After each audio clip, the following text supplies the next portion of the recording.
ਅੱਜ ਆਓ ਅਸੀਂ ਸਵਰਗ ਜਾਣ ਦਾ ਦਿਨ ਅਤੇ ਸਵਰਗ ਜਾਣ ਦੀ ਆਸ ਇਸ ਵਿਸ਼ੇ ਦੇ ਹੇਠ ਪਰਮੇਸ਼ਵਰ ਦਾ ਵਚਨ ਸਾਂਝਾ ਕਰੀਏ। ਅੱਜ ਯੀਸ਼ੂ ਦੇ ਸਵਰਗ ਜਾਣ ਦਾ ਦਿਨ ਹੈ। ਆਓ ਅਸੀਂ 2000 ਸਾਲ ਪਹਿਲਾਂ ਯੀਸ਼ੂ ਦੇ ਪਹਿਲੀ ਵਾਰੀ ਆਉਣ ਦੇ ਦਿਨਾਂ ਵਿੱਚ ਵਾਪਸ ਜਾਈਏ। ਇਸ ਪਵਿੱਤਰ ਦਿਨ ਤੇ ਚੇਲਿਆਂ ਨੇ ਯੀਸ਼ੂ ਨੂੰ ਜੈਤੂਨ ਪਹਾੜ ਤੇ ਸਵਰਗ ਉੱਤੇ ਚੜ੍ਹਦੇ ਦੇਖਿਆ। ਇੱਥੇ ਹੀ ਉਹਨਾਂ ਨੇ ਚੇਲਿਆਂ ਨੂੰ ਆਪਣਾ ਅੰਤਮ ਨਿਰਦੇਸ਼ ਦਿੰਦੇ ਹੋਏ ਕਿਹਾ, ਇਹ ਖੁਸ਼ਖਬਰੀ ਮੇਰੇ ਗਵਾਹ ਦੇ ਰੂਪ ਵਿੱਚ ਸਾਮਰੀਆ ਅਤੇ ਧਰਤੀ ਦੀ ਹੱਦ ਤੱਕ ਪ੍ਰਚਾਰ ਕਰੋ। ਅਤੇ ਉਹ ਸਵਰਗ ਤੇ ਚੜ੍ਹ ਗਏ। ਯੀਸ਼ੂ ਦੇ ਸਵਰਗ ਜਾਣ ਦੇ ਇਸ ਦ੍ਰਿਸ਼ ਦੇ ਦੁਆਰਾ ਅਸੀਂ ਵੀ ਪਰਮੇਸ਼ਵਰ ਦੀ ਸ਼ਕਤੀ ਨਾਲ ਹਵਾ ਵਿੱਚ ਪ੍ਰਭੂ ਨਾਲ ਮਿਲਣ ਦੇ ਲਈ ਬਦਲ ਜਾਵਾਂਗੇ ਅਤੇ ਸਵਰਗ ਚੜਾਂਗੇ। ਅੱਜ ਸਵਰਗ ਜਾਣ ਦਾ ਦਿਨ ਉਹ ਦਿਨ ਹੈ ਜਦੋਂ ਪਰਮੇਸ਼ਵਰ ਸਾਨੂੰ ਇਸ ਆਸ ਨੂੰ ਪ੍ਰਦਾਨ ਕਰਦੇ ਹਨ। ਅਸੀਂ ਪੁਰਾਣੇ ਨੇਮ ਵਿੱਚ ਮੂਸਾ ਦੇ ਦਿਨਾਂ ਵਿੱਚ ਹੋਏ ਪਰਛਾਵੇਂ ਦੇ ਦੁਆਰਾ ਸਵਰਗ ਜਾਣ ਦੇ ਦਿਨ ਦੀ ਸ਼ੁਰੂਆਤ ਨੂੰ ਦੇਖ ਸਕਦੇ ਹਾਂ। ਕਨਾਨ ਦੇਸ਼ ਦੇ ਰਸਤੇ ਵਿੱਚ ਜੋ ਦੁੱਧ ਅਤੇ ਸ਼ਹਿਦ ਨਾਲ ਵਗਦਾ ਸੀ, ਇਜ਼ਰਾਈਲੀਆਂ ਨੇ ਪਰਮੇਸ਼ਵਰ ਦਾ ਇੱਕ ਅਦਭੁਤ ਦ੍ਰਿਸ਼ ਦੇਖਿਆ ਸੀ। ਲਾਲ ਸਮੁੰਦਰ ਨੂੰ ਪਾਰ ਕਰਨ ਦੇ ਬਾਅਦ ਮਿਸਰ ਦੀ ਫੌਜ ਜੋ ਉਹਨਾਂ ਦਾ ਪਿੱਛਾ ਕਰ ਰਹੀ ਸੀ, ਉਹ ਪੂਰੀ ਤਰ੍ਹਾਂ ਨਾਲ ਲਾਲ ਸਮੁੰਦਰ ਵਿੱਚ ਦਫਨਾ ਦਿੱਤੀ ਗਈ ਸੀ। ਲਾਲ ਸਮੁੰਦਰ ਨੂੰ ਪਾਰ ਕਰਨ ਦੇ 40 ਦਿਨਾਂ ਬਾਅਦ ਮੂਸਾ ਨੇ ਸੀਨੇ ਦੇ ਪਹਾੜ ਤੇ ਚੜ੍ਹ ਕੇ ਪਰਮੇਸ਼ਵਰ ਦੇ ਸ਼ਬਦ ਪ੍ਰਾਪਤ ਕੀਤੇ ਅਤੇ 50ਵੇਂ ਦਿਨ ਤੇ ਜੋ ਪੈਂਤੇਕੁਸਤ ਦਾ ਦਿਨ ਹੈ, ਉਹ 10 ਹੁਕਮ ਪ੍ਰਾਪਤ ਕਰਨ ਦੇ ਲਈ ਸੀਨੇ ਪਹਾੜ ਤੇ ਗਿਆ। ਇਹ ਇੱਕ ਭਵਿੱਖਬਾਣੀ ਅਤੇ ਇੱਕ ਪਰਛਾਵਾਂ ਹੈ। ਅਸਲੀਅਤ ਇਹ ਹੈ ਕਿ ਜਦੋਂ ਯੀਸ਼ੂ ਮਸੀਹ ਮਰੇ ਹੋਇਆਂ ਵਿੱਚੋਂ ਜੀ ਉੱਠੇ, ਉਹਨਾਂ ਨੇ 40 ਦਿਨ ਤੱਕ ਬਹੁਤ ਸਾਰੇ ਲੋਕਾਂ ਨੂੰ ਸਬੂਤ ਦਿਖਾਉਂਦੇ ਹੋਏ ਅਨੇਕ ਚੇਲਿਆਂ ਨੂੰ ਇਹ ਦੱਸਿਆ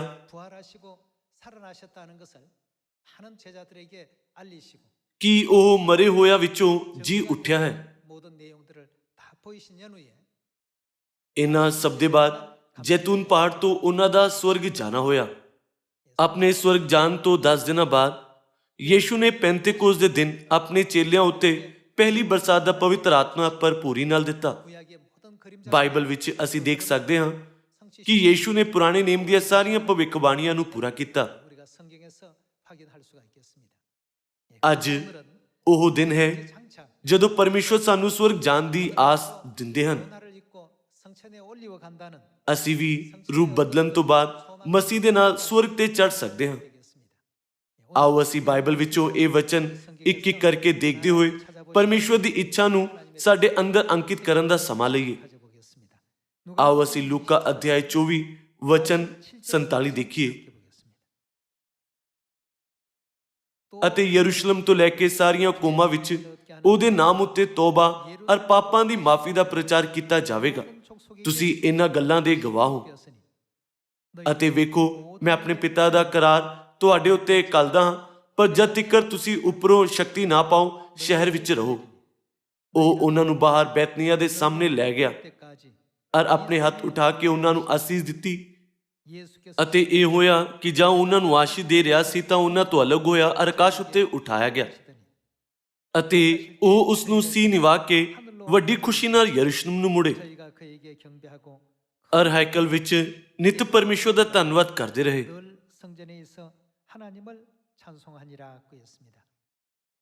ਲੂਕਾ ਦੀ ਅੰਜੀਲ ਇਹ ਦਿਖਾਉਂਦੀ ਹੈ ਕਿ ਮਸੀਹ ਕਿਵੇਂ ਸਵਰਗ ਤੇ ਚੜ੍ਹੇ। ਰਸੂਲਾਂ ਦੀ ਪੋਥੀ ਅਧਿਆਇ 1 ਵਿੱਚ ਵੀ ਅਸੀਂ ਇਹੀ ਦ੍ਰਿਸ਼ ਦੇਖ ਸਕਦੇ ਹਾਂ। ਰਸੂਲਾਂ ਦੇ ਕਰਤੱਵ ਅਧਿਆਇ 1 ਵਚਨ 6 ਵਿੱਚ ਇਹ ਲਿਖਿਆ ਹੈ, ਸੋ ਜਾਂ ਉਹ ਇਕੱਠੇ ਹੋਏ ਤਾਂ ਉਹਨਾਂ ਉਸ ਤੋਂ ਪੁੱਛਿਆ ਕਿ ਪ੍ਰਭੂ ਜੀ, ਕਿ ਤੁਸੀਂ ਇਸ ਵੇਲੇ ਇਜ਼ਰਾਈਲ ਦਾ ਰਾਜ ਬਹਾਲ ਕਰਦਾ ਹੈ? ਉਸਨੇ ਉਹਨਾਂ ਨੂੰ ਆਖਿਆ, ਤੁਹਾਡਾ ਕੰਮ ਨਹੀਂ ਭਾਈ, ਉਹਨਾਂ ਸਮਿਆਂ ਤੇ ਵੇਲਿਆਂ ਨੂੰ ਜਾਣੋ ਜੋ ਪਿਤਾ ਨੇ ਆਪਣੇ ਵਸ ਵਿੱਚ ਰੱਖੇ ਹਨ। ਪਰ ਜਦ ਪਵਿੱਤਰ ਆਤਮਾ ਤੁਹਾਡੇ ਉੱਤੇ ਆਵੇਗਾ ਤਾਂ ਤੁਸੀਂ ਸ਼ਕਤੀ ਪਾਓਗੇ ਅਤੇ ਯਰੂਸ਼ਲਮ ਅਤੇ ਸਾਰੀ ਯਹੂਦੀਆ ਅਤੇ ਸਾਮਰੀਆ ਵਿੱਚ ਸਗੋਂ ਧਰਤੀ ਦੇ ਬੰਨੇ ਤੀਕਰ ਮੇਰੇ ਗਵਾਹ ਹੋਣਗੇ। ਅਰ ਜਾਂ ਉਹ ਇਹ ਗੱਲਾਂ ਕਹਿ ਹਟਿਆ ਤਾਂ ਉਹਨਾਂ ਦੇ ਵੇਖਦੇ ਵੇਖਦਿਆਂ ਉਹ ਉਤਾਂਹ ਉਠਾਇਆ ਗਿਆ ਅਤੇ ਬਦਲੀ ਨੇ ਉਸ ਨੂੰ ਉਹਨਾਂ ਦੀ ਨਜ਼ਰੋਂ ਓਹਲੇ ਕਰ ਦਿੱਤਾ। ਅਰ ਉਸਦੇ ਜਾਂਦਿਆਂ ਹੋਇਆਂ ਜਾਂ ਉਹ ਆਕਾਸ਼ ਦੀ ਵੱਲ ਤੱਕ ਰਹੇ ਸਨ, ਵੇਖੋ 2 ਜਣੇ ਚਿੱਟਾ ਪਹਿਰਾਵਾ ਪਹਿਨੇ ਉਹਨਾਂ ਦੇ ਕੋਲ ਖਲੋਤੇ ਸਨ ਅਤੇ ਉਹ ਆਖਣ ਲੱਗੇ, ਹੇ ਗਲੀਲੀ ਪੁਰਖੋ, ਤੁਸੀਂ ਕਿਉਂ ਖੜੇ ਆਕਾਸ਼ ਦੀ ਵੱਲ ਵੇਖਦੇ ਹੋ? ਇਹ ਯੀਸ਼ੂ ਜਿਹੜਾ ਤੁਹਾਡੇ ਕੋਲੋਂ ਆਕਾਸ਼ ਉੱਪਰ ਉਠਾ ਲਿਆ ਗਿਆ, ਉਸੇ ਤਰ੍ਹਾਂ ਆਵੇਗਾ ਜਿਸ ਤਰ੍ਹਾਂ ਤੁਸੀਂ ਉਸ ਨੂੰ ਆਕਾਸ਼ ਉੱਤੇ ਜਾਂਦੇ ਵੇਖਿਆ। ਇਹ ਵੀ ਮਸੀਹ ਦੇ ਸਵਰਗ ਜਾਣ ਦਾ ਦ੍ਰਿਸ਼ ਹੈ। ਸਵਰਗ ਤੇ ਚੜ੍ਹਨ ਤੋਂ ਪਹਿਲਾਂ ਉਹਨਾਂ ਨੇ ਸਾਨੂੰ ਅਤੇ ਆਪਣੇ ਸਾਰੇ ਚੇਲਿਆਂ ਨੂੰ ਕਿਹਾ, ਤੁਸੀਂ ਸਾਮਰੀਆ ਵਿੱਚ ਅਤੇ ਧਰਤੀ ਦੀ ਹੱਦ ਤੱਕ ਮੇਰੇ ਗਵਾਹ ਹੋਵੋਗੇ। ਮਸੀਹ ਦਾ ਸਵਰਗ ਜਾਣਾ ਇੱਕ ਬਹੁਤ ਹੀ ਮਹਾਨ ਅਤੇ ਇਤਿਹਾਸਿਕ ਦ੍ਰਿਸ਼ ਹੈ, ਜੋ ਸਾਨੂੰ ਇਸ ਗੱਲ ਦੀ ਜਿਉਂਦੀ ਆਸ ਦਿੰਦਾ ਹੈ ਕਿ ਅਸੀਂ ਵੀ ਸਵਰਗ ਤੇ ਚੜ੍ਹ ਸਕਦੇ ਹਾਂ। ਬਾਈਬਲ ਦੀਆਂ 66 ਕਿਤਾਬਾਂ ਵਿੱਚ ਨੇਚਾ ਦੇ ਇਸ ਤਰ੍ਹਾਂ ਦੇ ਪੁਰਖੇ ਹਨ ਜਿਨ੍ਹਾਂ ਨੇ ਠੀਕ ਯੀਸ਼ੂ ਦੇ ਵਾਂਗ ਸਵਰਗ ਜਾਣ ਦੀ ਵਡਿਆਈ ਪਾਈ ਸੀ, ਹੈ ਨਾ? ਉਹਨਾਂ ਪ੍ਰਤੀਨਿਧ ਵਿਅਕਤੀਆਂ ਵਿੱਚੋਂ ਇੱਕ ਹਨੋਕ ਸੀ। ਹਨੋਕ ਹਮੇਸ਼ਾ ਪਰਮੇਸ਼ਵਰ ਦੇ ਨਾਲ ਚੱਲਦਾ ਸੀ। ਇਹ ਦਰਜ ਹੈ ਕਿ ਉਸਨੇ ਪਰਮੇਸ਼ਵਰ ਨੂੰ ਖੁਸ਼ ਕੀਤਾ ਅਤੇ ਅੰਤ ਵਿੱਚ ਉਹ ਸਵਰਗ ਵਿੱਚ ਉਠਾ ਲਿਆ ਗਿਆ। ਆਓ ਅਸੀਂ ਇਬਰਾਨੀਆਂ ਅਧਿਆਇ 1 ਤੇ ਇੱਕ ਨਜ਼ਰ ਪਾ ਕੇ ਇਹ ਜਾਣੀਏ ਕਿ ਕਿਸ ਤਰ੍ਹਾਂ ਦੇ ਲੋਕ ਬਾਅਦ ਵਿੱਚ ਸਵਰਗ ਜਾਣ ਦੀ ਵਡਿਆਈ ਵਿੱਚ ਭਾਗ ਲੈਣਗੇ।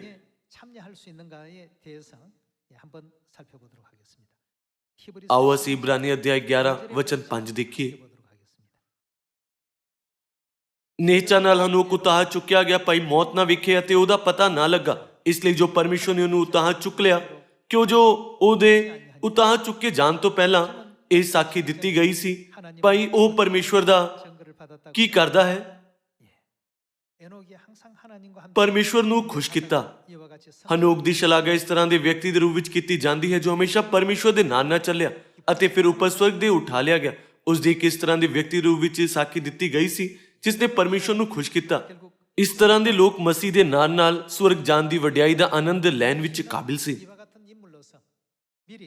ਉਤਪਤੀ ਕਿਤਾਬ ਦੇ ਇਤਿਹਾਸ ਵਿੱਚ ਤੁਸੀਂ ਇਹ ਸ਼ਬਦਾਂ ਨੂੰ ਦੇਖ ਸਕਦੇ ਹੋ, ਹਨੋਕ ਮੌਤ ਦੇਖੇ ਬਿਨਾਂ ਹੀ ਉਠਾ ਲਿਆ ਗਿਆ।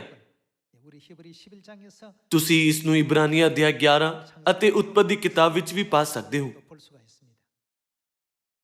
ਪਰਮੇਸ਼ਵਰ ਦੇ ਨਾਲ ਚੱਲਦੇ ਹੋਏ ਹਨੋਕ ਨੇ ਕਿਵੇਂ ਕੰਮ ਕੀਤਾ? ਉਸਨੇ ਹਮੇਸ਼ਾ ਪਰਮੇਸ਼ਵਰ ਨੂੰ ਖੁਸ਼ ਕੀਤਾ। ਸਾਨੂੰ ਸਾਰਿਆਂ ਨੂੰ ਵੀ ਪਰਮੇਸ਼ਵਰ ਨੂੰ ਖੁਸ਼ ਕਰਨ ਵਿੱਚ ਕਾਬਿਲ ਹੋਣਾ ਚਾਹੀਦਾ ਹੈ। ਸਿਰਫ ਇਸ ਲਈ ਕਿ ਤੁਸੀਂ ਇੱਕ ਹੀ ਜਗ੍ਹਾ ਤੇ ਬੈਠੇ ਰਹੇ ਤਾਂ ਆਪਣੇ ਆਪ ਸਵਰਗ ਤੇ ਨਹੀਂ ਚੜ੍ਹ ਸਕਦੇ। ਇਸ ਦਾ ਮਤਲਬ ਇਹ ਹੈ ਕਿ ਜਦੋਂ ਅਸੀਂ ਪਰਮੇਸ਼ਵਰ ਦੀ ਪਵਿੱਤਰ ਸਿੱਖਿਆਵਾਂ ਦਾ ਪਾਲਨ ਕਰਦੇ ਅਤੇ ਆਪਣੇ ਜੀਵਨ ਦੇ ਦੌਰਾਨ ਪਰਮੇਸ਼ਵਰ ਤੇ ਨਿਚਾ ਰੱਖਦੇ ਅਤੇ ਇਸ ਤਰ੍ਹਾਂ ਦੇ ਲੋਕ ਬਣ ਜਾਂਦੇ ਹਾਂ ਜੋ ਸਵਰਗ ਦੇ ਰਾਜ ਦੀ ਜਿਉਂਦੀ ਆਸ ਰੱਖਦੇ ਹੋਏ ਸਭ ਕੁਝ ਕਰਦੇ ਹਨ, ਤਦ ਹੀ ਅੰਤ ਵਿੱਚ ਪਰਮੇਸ਼ਵਰ ਸਾਨੂੰ ਸਵਰਗ ਜਾਣ ਦੀ ਵਡਿਆਈ ਅਤੇ ਖੁਸ਼ੀ ਪ੍ਰਦਾਨ ਕਰਨਗੇ, ਹੈ ਨਾ? ਬਾਈਬਲ ਦੱਸਦੀ ਹੈ ਕਿ ਹਨੋਕ ਪਰਮੇਸ਼ਵਰ ਦੇ ਨਾਲ ਚੱਲਿਆ। ਆਪਣੇ ਜੀਵਨ ਦੇ ਦੌਰਾਨ ਪਰਮੇਸ਼ਵਰ ਨੂੰ ਖੁਸ਼ ਕਰਦੇ ਹੋਏ ਉਹਨਾਂ ਦੇ ਨਾਲ ਚੱਲਣ ਵਾਲੇ ਮਨੁੱਖਾਂ ਵਿੱਚੋਂ ਨੂਹ ਨਾਮ ਦਾ ਇੱਕ ਵਿਅਕਤੀ ਵੀ ਸੀ। ਆਓ ਅਸੀਂ ਉਤਪਤ ਅਧਿਆਇ 6 ਖੋਲੀਏ। ਅੱਜ ਸਵਰਗ ਜਾਣ ਦੇ ਦਿਨ ਦੇ ਦੌਰਾਨ ਅਸੀਂ ਦੇਖ ਰਹੇ ਹਾਂ ਕਿ ਸਵਰਗ ਜਾਣ ਦੀ ਵਡਿਆਈ ਵਿੱਚ ਭਾਗ ਲੈਣ ਦੇ ਲਈ ਸਾਨੂੰ ਕਿਸ ਪ੍ਰਕਾਰ ਦੀ ਨੇਚਾ ਰੱਖਣੀ ਚਾਹੀਦੀ ਹੈ। ਉਤਪਤ ਅਧਿਆਇ 6 ਵਚਨ 9 ਵਿੱਚ ਲਿਖਿਆ ਹੈ, ਇਹ ਨੂਹ ਦੀ ਕੁਲ ਪੱਤਰੀ ਹੈ। ਨੂਹ ਇੱਕ ਧਰਮੀ ਮਨੁੱਖ ਸੀ ਅਤੇ ਆਪਣੀ ਪੀੜ੍ਹੀ ਵਿੱਚ ਸੰਪੂਰਨ ਸੀ ਅਤੇ ਨੂਹ ਪਰਮੇਸ਼ਵਰ ਦੇ ਨਾਲ ਚੱਲਦਾ ਸੀ। ਹਨੋਕ ਪਰਮੇਸ਼ਵਰ ਦੇ ਨਾਲ ਚੱਲਿਆ ਅਤੇ ਨੂਹ ਵੀ ਪਰਮੇਸ਼ਵਰ ਦੇ ਨਾਲ ਚੱਲਿਆ। ਪਰਮੇਸ਼ਵਰ ਨੇ ਨੂਹ ਨੂੰ ਹੜ੍ਹ ਦੇ ਨਿਆਂ ਤੋਂ ਬਚਣ ਤੋਂ ਪਹਿਲਾਂ ਉਹ ਪਰਮੇਸ਼ਵਰ ਦੇ ਨਾਲ ਚੱਲਦੇ ਹੋਏ ਹਮੇਸ਼ਾ ਪਰਮੇਸ਼ਵਰ ਨੂੰ ਖੁਸ਼ ਕਰ ਰਿਹਾ ਸੀ। ਪੁਰਾਣੇ ਅਤੇ ਨਵੇਂ ਨੇਮ ਦੋਨਾਂ ਵਿੱਚ ਇਸ ਤਰ੍ਹਾਂ ਦੇ ਬਹੁਤ ਸਾਰੇ ਲੋਕ ਸੀ ਜੋ ਪਰਮੇਸ਼ਵਰ ਦੇ ਨਾਲ ਚੱਲ ਕੇ ਧੰਨ ਹੋਏ। ਪਤਰਸ, ਰਸੂਲ ਪੌਲੁਸ ਅਤੇ ਯਹੂਨਾ, ਉਹ ਪਰਮੇਸ਼ਵਰ ਦੇ ਨਾਲ ਚੱਲੇ ਅਤੇ ਫਿਰ ਅੰਤ ਵਿੱਚ ਉਹਨਾਂ ਨੂੰ ਇਹ ਕਿਹਾ ਗਿਆ, ਤੁਸੀਂ ਮੇਰੀ ਮੇਜ਼ ਤੇ ਖਾ ਪੀ ਸਕਦੇ ਹੋ। ਪਰਮੇਸ਼ਵਰ ਨੇ ਉਹਨਾਂ ਨੂੰ ਸਵਰਗ ਜਾਣ ਦੀ ਵਡਿਆਈ ਵਿੱਚ ਪ੍ਰਵੇਸ਼ ਕਰਨ ਦੀ ਆਸ਼ੀਸ਼ ਦਿੱਤੀ। ਆਓ ਅਸੀਂ ਏਲੀਆ ਅਤੇ ਅਲੀਸ਼ਾ ਦੇ ਇਤਿਹਾਸ ਤੇ ਇੱਕ ਨਜ਼ਰ ਪਾਈਏ। ਆਓ ਅਸੀਂ ਦੂਸਰਾ ਰਾਜਾ ਅਧਿਆਇ 2 ਵਚਨ 1 ਦੇਖੀਏ। ਤਾਂ ਇਹ ਹੋਇਆ ਭਾਈ ਜਦ ਯਹੋਵਾ ਏਲੀਆ ਨੂੰ ਇਕੱਲੇ ਵਾਵਰੋਲੇ ਵਿੱਚ ਆਕਾਸ਼ ਨੂੰ ਚੁੱਕਣ ਵਾਲਾ ਸੀ ਤਾਂ ਏਲੀਆ ਅਲੀਸ਼ਾ ਨਾਲ ਗਿਲਗਾਲ ਤੋਂ ਤੁਰਿਆ। ਤਦ ਏਲੀਆ ਨੇ ਅਲੀਸ਼ਾ ਨੂੰ ਆਖਿਆ, ਤੂੰ ਇੱਥੇ ਠਹਿਰ ਜਾ, ਕਿਉਂ ਜੋ ਯਹੋਵਾ ਨੇ ਮੈਨੂੰ ਬੇਤੇਲ ਤੀਕ ਘੱਲਿਆ ਹੈ। ਅਤੇ ਅਲੀਸ਼ਾ ਨੇ ਆਖਿਆ, ਜਿਉਂਦੇ ਯਹੋਵਾ ਦੀ ਤੇ ਤੇਰੇ ਜਿੰਦ ਦੀ ਸਹੁੰ, ਮੈਂ ਤੈਨੂੰ ਨਹੀਂ ਛੱਡਾਂਗਾ। ਸੋ ਉਹ ਬੇਤੇਲ ਨੂੰ ਚਲੇ ਗਏ। ਅਤੇ ਨਬੀਆਂ ਦੇ ਪੁੱਤਰ ਜਿਹੜੇ ਬੇਤੇਲ ਵਿੱਚ ਸਨ ਅਲੀਸ਼ਾ ਕੋਲ ਆਏ ਔਰ ਉਸ ਨੂੰ ਆਖਿਆ, ਤੂੰ ਜਾਣਦਾ ਹੈ ਭਾਈ ਯਹੋਵਾ ਅੱਜ ਤੇਰੇ ਸਿਰ ਤੋਂ ਤੇਰੇ ਸੁਆਮੀ ਨੂੰ ਚੁੱਕ ਲਵੇਗਾ। ਅਤੇ ਉਹ ਬੋਲਿਆ, ਮੈਨੂੰ ਪਤਾ ਹੈ, ਚੁੱਪ ਰਹੋ। ਤਦ ਏਲੀਆ ਨੇ ਉਸ ਨੂੰ ਆਖਿਆ ਕਿ ਅਲੀਸ਼ਾ ਨੂੰ ਇੱਥੇ ਠਹਿਰ ਜਾਈਂ, ਕਿਉਂ ਜੋ ਯਹੋਵਾ ਨੇ ਮੈਨੂੰ ਯਰੀਹੋ ਨੂੰ ਘੱਲਿਆ ਹੈ। ਔਰ ਉਸਨੇ ਆਖਿਆ, ਜਿਉਂਦੇ ਯਹੋਵਾ ਦੀ ਅਤੇ ਤੇਰੀ ਜਿੰਦ ਦੀ ਸਹੁੰ, ਮੈਂ ਤੈਨੂੰ ਨਹੀਂ ਛੱਡਾਂਗਾ। ਸੋ ਉਹ ਯਰੀਹੋ ਨੂੰ ਆਏ। ਤਦ ਨਬੀਆਂ ਦੇ ਪੁੱਤਰ ਜਿਹੜੇ ਯਰੀਹੋ ਵਿੱਚ ਸਨ ਅਲੀਸ਼ਾ ਕੋਲ ਆਏ ਅਤੇ ਉਸ ਨੂੰ ਆਖਿਆ, ਕੀ ਤੂੰ ਜਾਣਦਾ ਹੈ ਭਾਈ ਯਹੋਵਾ ਅੱਜ ਤੇਰੇ ਸਿਰ ਤੋਂ ਤੇਰੇ ਸੁਆਮੀ ਨੂੰ ਚੁੱਕ ਲਵੇਗਾ। ਉਸ ਆਖਿਆ, ਮੈਨੂੰ ਪਤਾ ਹੈ, ਚੁੱਪ ਰਹੋ। ਤਾਂ ਏਲੀਆ ਨੇ ਉਸ ਨੂੰ ਆਖਿਆ, ਤੂੰ ਇੱਥੇ ਠਹਿਰ ਜਾਈਂ, ਕਿਉਂ ਜੋ ਯਹੋਵਾ ਨੇ ਮੈਨੂੰ ਯਰਦਨ ਨੂੰ ਘੱਲਿਆ ਹੈ। ਅਤੇ ਉਹ ਬੋਲਿਆ, ਜਿਉਂਦੇ ਯਹੋਵਾ ਦੀ ਅਤੇ ਤੇਰੇ ਜਿੰਦ ਦੀ ਸਹੁੰ, ਮੈਂ ਤੈਨੂੰ ਨਹੀਂ ਛੱਡਾਂਗਾ। ਸੋ ਉਹ ਦੋਵੇਂ ਤੁਰ ਗਏ। ਅਤੇ ਨਬੀਆਂ ਦੇ ਪੁੱਤਰਾਂ ਵਿੱਚੋਂ 50 ਜਣੇ ਆਏ ਅਤੇ ਉਹਨਾਂ ਦੇ ਆਮਣੋ ਸਾਹਮਣੇ ਦੂਰ ਜਾ ਖਲੋਤੇ ਅਤੇ ਉਹ ਦੋਵੇਂ ਯਰਦਨ ਦੇ ਕੰਢੇ ਉੱਤੇ ਖਲੋ ਗਏ। ਤਦ ਏਲੀਆ ਨੇ ਆਪਣੀ ਚੱਦਰ ਲਈ ਔਰ ਉਹਨੂੰ ਵਲੇਟ ਕੇ ਪਾਣੀ ਉੱਤੇ ਮਾਰਿਆ ਔਰ ਉਹ ਪਾਟ ਕੇ ਇੱਧਰ ਉੱਧਰ ਹੋ ਗਿਆ। ਸੋ ਉਹ ਦੋਵੇਂ ਸੁੱਕੀ ਧਰਤੀ ਦੇ ਉੱਤੋਂ ਦੀ ਪਾਰ ਹੋ ਗਏ। ਫਿਰ ਇਹ ਹੋਇਆ ਭਾਈ ਜਦੋਂ ਉਹ ਪਾਰ ਲੰਘ ਰਹੇ ਸਨ ਤਾਂ ਏਲੀਆ ਨੇ ਅਲੀਸ਼ਾ ਨੂੰ ਆਖਿਆ, ਇਸ ਤੋਂ ਪਹਿਲਾਂ ਭਾਈ ਮੈਂ ਤੇਥੋਂ ਲੈ ਲਿਆ ਜਾਵਾਂ, ਦੱਸ ਭਾਈ ਮੈਂ ਤੇਰੇ ਲਈ ਕੀ ਕਰਾਂ। ਅਤੇ ਅਲੀਸ਼ਾ ਬੋਲਿਆ, ਤੇਰੇ ਆਤਮਾ ਦਾ ਦੋਹਰਾ ਹਿੱਸਾ ਮੇਰੇ ਉੱਤੇ ਹੋਵੇ। ਉਹਨੇ ਆਖਿਆ, ਤੈਂ ਔਖਾ ਸਵਾਲ ਕੀਤਾ ਹੈ। ਜੇ ਤੂੰ ਮੈਨੂੰ ਉਦੋਂ ਵੇਖੇ ਜਦ ਮੈਂ ਤੇਥੋਂ ਲੈ ਲਿਆ ਜਾਵਾਂ ਤਾਂ ਤੇਰੇ ਲਈ ਉਹੀ ਹੋਵੇਗਾ, ਪਰ ਜੇ ਨਹੀਂ ਤਾਂ ਇਹ ਨਹੀਂ ਹੋਵੇਗਾ। ਅਤੇ ਇਹ ਹੋਇਆ ਜਦੋਂ ਗੱਲਾਂ ਕਰਦੇ ਕਰਦੇ ਤੁਰੇ ਜਾਂਦੇ ਸਨ ਤਾਂ ਵੇਖੋ ਉੱਥੇ ਇੱਕ ਅਗਨ ਰੱਥ ਤੇ ਅਗਨ ਘੋੜੇ ਦਿਸੇ, ਜਿਨ੍ਹਾਂ ਨੇ ਉਹਨਾਂ ਦੋਵਾਂ ਨੂੰ ਵੱਖੋ ਵੱਖ ਕਰ ਦਿੱਤਾ ਅਤੇ ਏਲੀਆ ਵਾਵਰੋਲੇ ਵਿੱਚੋਂ ਆਕਾਸ਼ ਨੂੰ ਚੜ੍ਹ ਗਿਆ। ਇਸ ਦ੍ਰਿਸ਼ ਵਿੱਚ ਅਸੀਂ ਦੇਖ ਸਕਦੇ ਹਾਂ ਕਿ ਅਲੀਸ਼ਾ ਏਲੀਆ ਦੇ ਪਿੱਛੇ ਪਿੱਛੇ ਤੁਰ ਕੇ 2 ਗੁਣਾ ਸ਼ਕਤੀ ਪਾ ਸਕਿਆ ਅਤੇ ਫਿਰ ਅੰਤ ਤੱਕ ਉਸਦੇ ਪਿੱਛੇ ਪਿੱਛੇ ਤੁਰ ਕੇ ਨਬੀ ਬਣਿਆ। ਆਓ ਅਸੀਂ ਦੂਸਰਾ ਰਾਜਾ ਅਧਿਆਇ 2 ਵਚਨ 1 ਤੋਂ 14 ਵਿੱਚ ਇਹ ਦ੍ਰਿਸ਼ ਦੇਖੀਏ। ਆਓ ਅਸੀਂ ਵਚਨ 12 ਦੇ ਨਾਲ ਜਾਰੀ ਰੱਖੀਏ ਅਤੇ ਇਹ ਵੇਖਦੇ ਹੀ ਅਲੀਸ਼ਾ ਉੱਚੀ ਦਿੱਤੀ ਬੋਲਿਆ, ਹੈ ਮੇਰੇ ਪਿਤਾ, ਹੈ ਮੇਰੇ ਪਿਤਾ, ਇਜ਼ਰਾਈਲ ਦੇ ਰੱਥ ਤੇ ਉਹਦੇ ਸਾਰਥੀ। ਪਰ ਜਦ ਉਹ ਉਹਨੂੰ ਫਿਰ ਨਾ ਵੇਖ ਸਕਿਆ ਤਾਂ ਉਸਨੇ ਆਪਣੇ ਲੀੜੇ ਫੜੇ ਤੇ ਉਹਨਾਂ ਨੂੰ ਪਾੜ ਕੇ 2 ਹਿੱਸੇ ਕੀਤਾ। ਤਦ ਉਸਨੇ ਏਲੀਆ ਦੀ ਗੋਦੜੀ ਵੀ ਜਿਹੜੀ ਉਸਦੇ ਉੱਤੇ ਡਿੱਗੀ ਸੀ ਚੁੱਕ ਲਈ ਔਰ ਮੁੜ ਕੇ ਯਰਦਨ ਦੇ ਕੰਢੇ ਉੱਤੇ ਖਲੋ ਗਿਆ ਅਤੇ ਉਹ ਗੋਦੜੀ ਜਿਹੜੀ ਏਲੀਆ ਉੱਤੇ ਡਿੱਗੀ ਸੀ ਲੈ ਕੇ ਪਾਣੀ ਉੱਤੇ ਮਾਰੀ ਤੇ ਆਖਿਆ, ਯਹੋਵਾ ਏਲੀਆ ਦਾ ਪਰਮੇਸ਼ਵਰ ਕਿੱਥੇ ਹੈ। ਔਰ ਜਦ ਉਸਨੇ ਵੀ ਪਾਣੀ ਨੂੰ ਮਾਰਿਆ ਤਾਂ ਉਹ ਪਾਟ ਕੇ ਇੱਧਰ ਉੱਧਰ ਹੋ ਗਿਆ ਔਰ ਅਲੀਸ਼ਾ ਪਾਰ ਲੰਘ ਗਿਆ। ਇਹ ਦ੍ਰਿਸ਼ ਦਿਖਾਉਂਦਾ ਹੈ ਕਿ ਕਿਵੇਂ ਅਲੀਸ਼ਾ ਨੇ ਪਰਮੇਸ਼ਵਰ ਦਾ ਕੰਮ ਸ਼ੁਰੂ ਕੀਤਾ।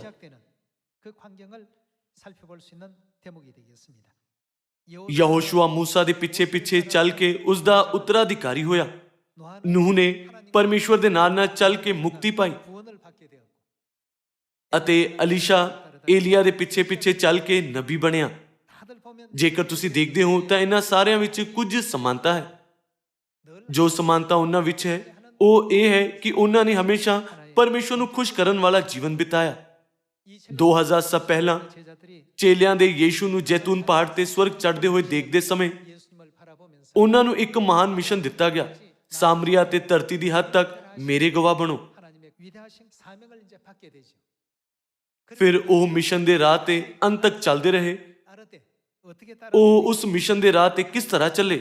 ਉਹ ਹਮੇਸ਼ਾ ਪਰਮੇਸ਼ਰ ਨੂੰ ਖੁਸ਼ ਕਰਨ ਦਾ ਜੀਵਨ ਜਿਉਂਦੇ ਹੋਏ ਉਸ ਰਾਹ ਤੇ ਚੱਲੇ, ਕਿਉਂਕਿ ਉਹਨਾਂ ਨੇ ਹਮੇਸ਼ਾ ਜਿਵੇਂ ਯੀਸ਼ੂ ਚਾਹੁੰਦੇ ਸੀ ਉਸੇ ਤਰ੍ਹਾਂ ਹੀ ਪਰਮੇਸ਼ਰ ਦੀ ਸਾਖੀ ਦੇਣ ਦਾ ਮਹਾਨ ਜੀਵਨ ਬਿਤਾਇਆ ਸੀ।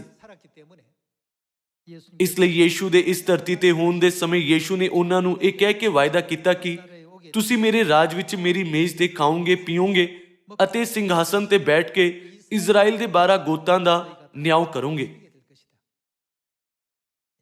ਯੀਸ਼ੂ ਨੇ ਉਹਨਾਂ ਨਾਲ ਇਸ ਤਰ੍ਹਾਂ ਦੀਆਂ ਕੀਮਤੀ ਗੱਲਾਂ ਦਾ ਵਾਅਦਾ ਕੀਤਾ ਹੈ ਨਾ।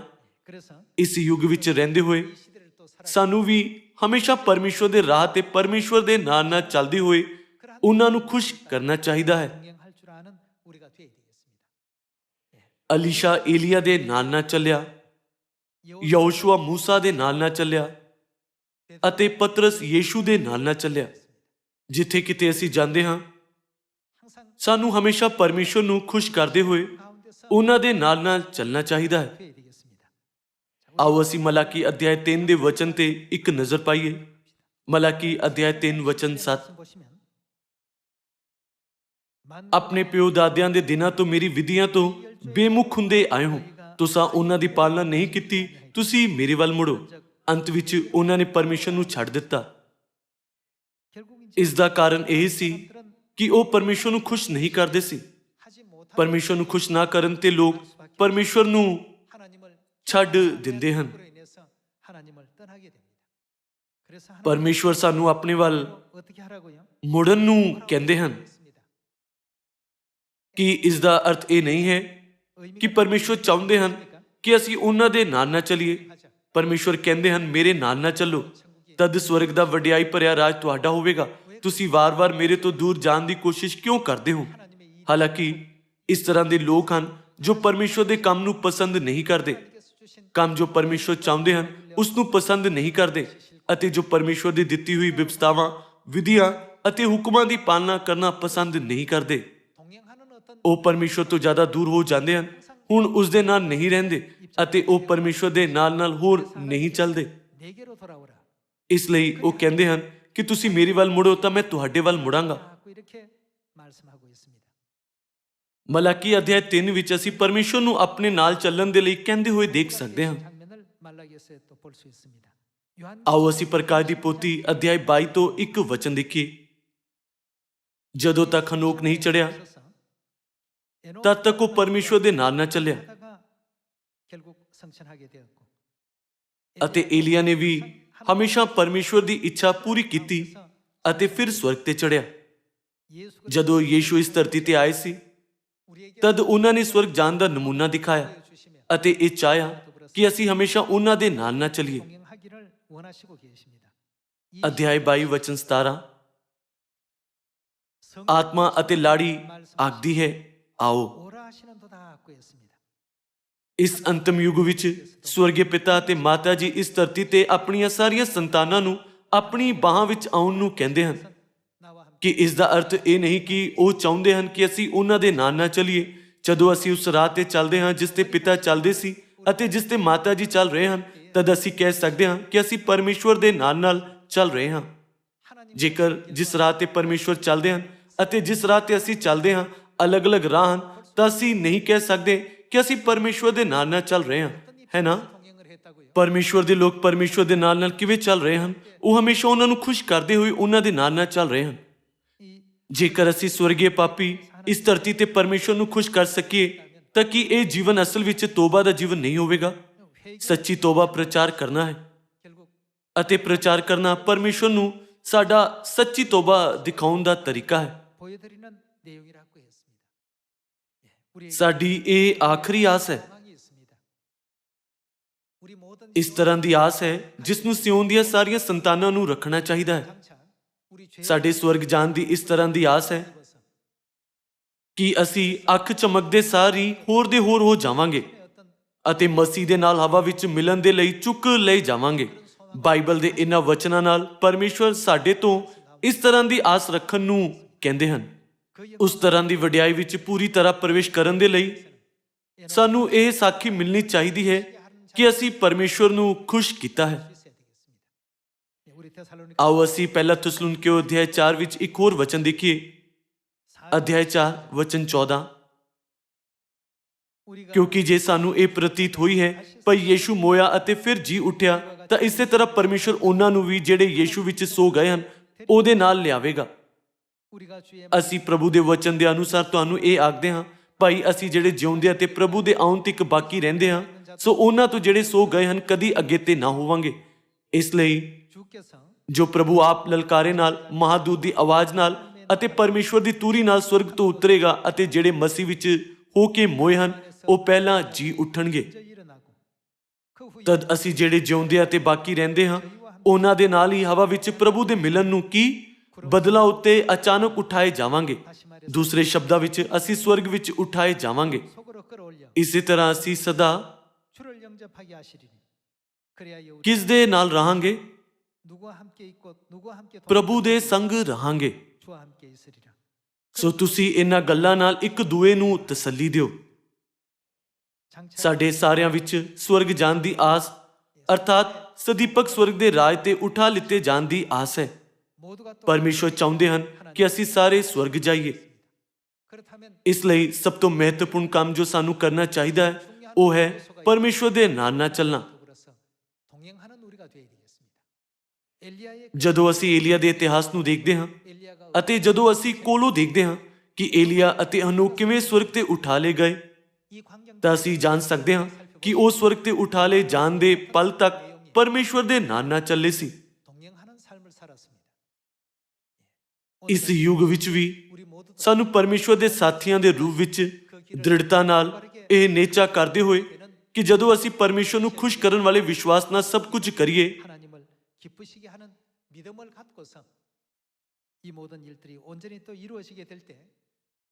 ਤਦ ਪਰਮੇਸ਼ਵਰ ਸਾਨੂੰ ਸਿਓਨ ਦੀਆਂ ਸਾਰੀਆਂ ਸੰਤਾਨਾਂ ਨੂੰ ਸਵਰਗ ਜਾਣ ਦੀ ਵਡਿਆਈ ਅਤੇ ਅਨੰਤ ਅਰਥਾਤ ਸਵਰਗ ਦਾ ਰਾਜ ਦੇਣਗੇ। ਉਹਨਾਂ ਦੇ ਰਾਹ ਤੇ ਉਹਨਾਂ ਦੇ ਨਾਲ ਸੁਰਹਦ ਚੱਲਣਾ ਚਾਹੀਦਾ ਹੈ।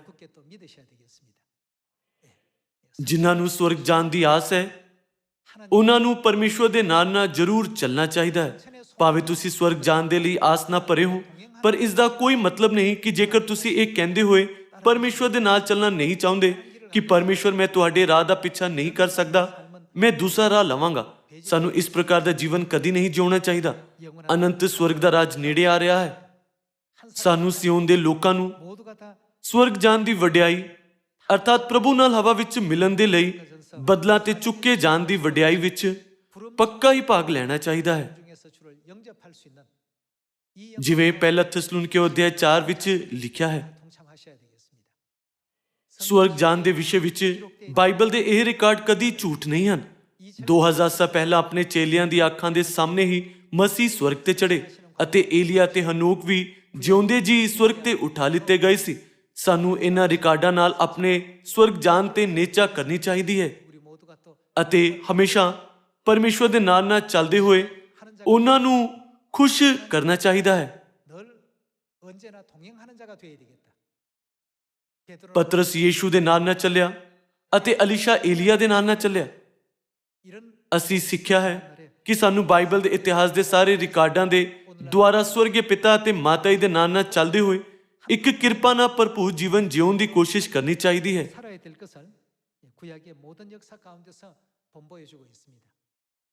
ਇਸ ਸਵਰਗ ਜਾਣ ਦੇ ਦਿਨ ਦੇ ਦੁਆਰਾ ਆਓ ਅਸੀਂ ਆਪਣੇ ਆਪ ਨੂੰ ਪੁੱਛੀਏ ਕਿ ਮੈਂ ਮਸੀਹ ਦੇ ਨਾਲ ਇਸ ਰਾਹ ਤੇ ਚੱਲ ਰਿਹਾ ਹਾਂ।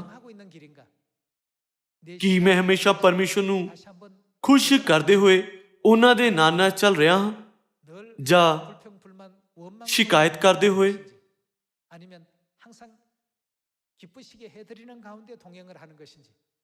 ਮੈਨੂੰ ਉਮੀਦ ਹੈ ਕਿ ਸਾਡੇ ਸਾਰੇ ਸਿਓਨ ਦੇ ਪਰਿਵਾਰ ਦੇ ਮੈਂਬਰਾਂ ਨੂੰ ਜੋ ਸਵਰਗ ਜਾਣ ਦੀ ਆਸ ਰੱਖਦੇ ਹਨ ਉਹ ਸਵਰਗ ਜਾਣ ਦੀ ਜ਼ਿਆਦਾ ਆਸ ਰੱਖਣਗੇ। ਅੱਜ ਇੱਕ ਵਾਰ ਫਿਰ ਅਸੀਂ ਸਵਰਗ ਜਾਣ ਦਾ ਦਿਨ ਮਨਾਉਣ ਦੀ ਇਜਾਜ਼ਤ ਦੇਣ ਦੇ ਲਈ ਮੈਂ ਸਾਡੇ ਐਲੋਹਿਮ ਪਰਮੇਸ਼ਵਰ ਨੂੰ ਧੰਨਵਾਦ ਅਤੇ ਵਡਿਆਈ ਦਿੰਦਾ ਹਾਂ। ਹੁਣ ਮੈਨੂੰ ਅੱਜ ਦਾ ਉਪਦੇਸ਼ ਖਤਮ ਕਰਨ ਦਿਓ। ਤੁਹਾਡਾ ਬਹੁਤ ਬਹੁਤ ਧੰਨਵਾਦ।